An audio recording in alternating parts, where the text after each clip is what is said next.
Hello, everybody, and welcome. This is a Legacy School writing lesson for Year 6. This is our third writing lesson. All you'll need for this is the writing handout that I'm going to attach to the Seesaw app as well. So our topic today is historical fiction. So when we think of history, we think of nonfiction, right? But historical fiction is a genre where the setting is usually a point or a period in history, but some of the elements of the story are not real. They are fictional, like the characters sometimes, or the events, or the setting. Could be a make-believe town in Europe, for example. So it's up to the writer to decide which elements are real and which ones are not. So, another important thing to think about or to focus on when you're writing historical fiction are details that should be factually correct to that period of time, like how people spoke, what they wore, what they ate, what jobs they did, and home life. These should all be historically accurate for the time. So, for example, if you were to write a story set in the time of the Titanic sinking in 1912, you won't have people wearing denim jeans and searching for the internet and saying, oh my God, or can you believe this, or what's up? So people spoke a completely different way back then. And the small things do matter.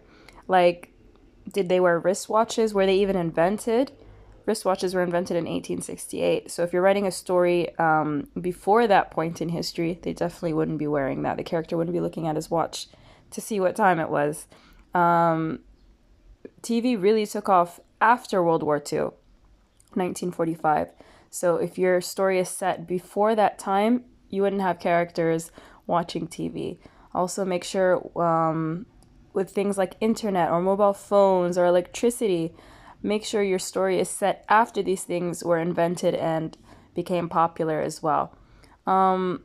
So as well, you should also think about how people's houses were made, and buildings in the area.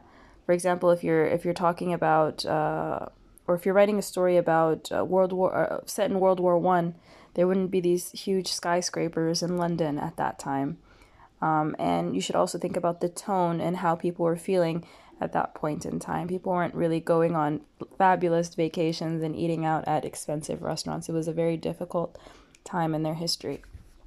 They weren't taking a lot of airplanes around that time as well.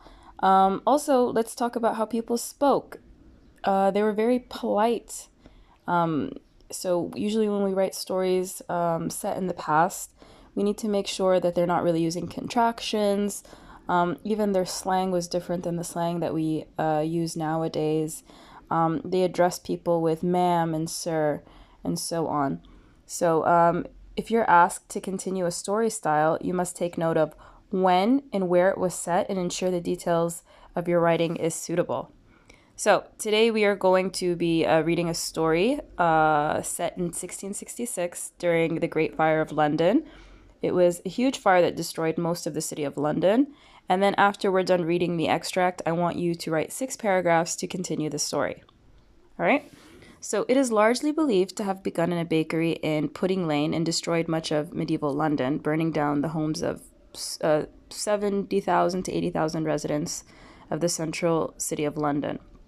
We know much of what we know about the fire from a diary written at the time by a man called Samuel Pepys, a member of Parliament. So let's go ahead and begin the story. Mary stirred. The old straw mattress scraped her bare arms. Silently she crept towards the old casements, desperate for some air. As she looked out across the thatched London skyline, she felt uneasy. She could see a candle flickering nervously in the room opposite.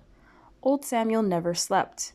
Even Mary had found it difficult on these warm nights. Recently, the rancid air had wrapped around the timber buildings like a thick cloak, clinging to every surface. It had been suffocating. But tonight felt different. Tonight there was a breeze. Mary leaned a little further towards the study to the narrow cobbled street below, or to study the narrow cobbled street below. Another light caught her eye, an orange glow creeping stealthily between the houses. Then a noise, a faint crackling, and just a hint of smoke in the air. Mary held her breath and listened. A shout rang out, echoing through the sleeping street. The word everyone dreaded: fire. They were used to fires.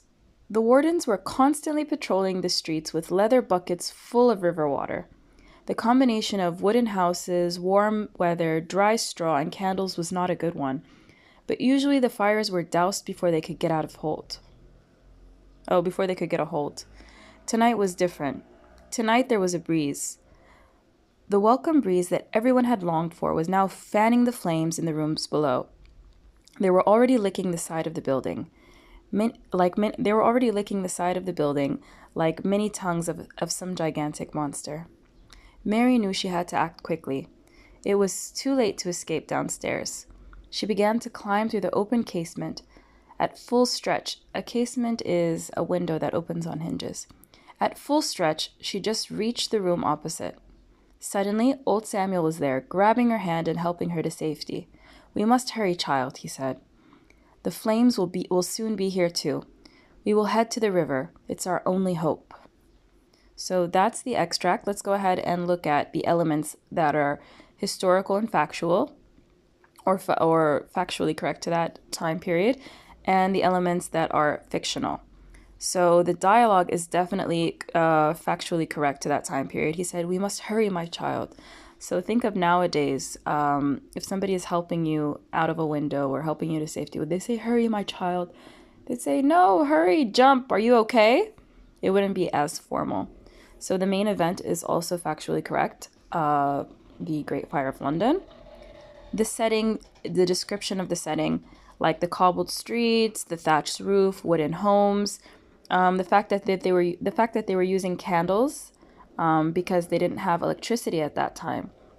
So these are all elements of the story that are factually correct to that time period, or historically accurate to that time period.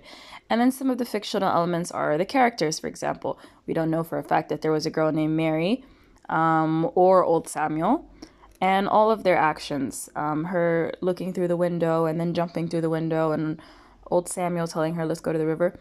These are all made up elements of the story. All right, so now that we've gone over that, I want you to continue the story by writing 6 paragraphs. Keep the setting in accordance with 17th century London. You might need to do a little bit of research if you're not sure. And ensure the speech is in accordance to the time period too. So you got a little taste of how people spoke at that point in time. So try to continue with that tone as well. When you're finished, please upload a clear picture to Seesaw. And I can't wait to see your work. Good luck.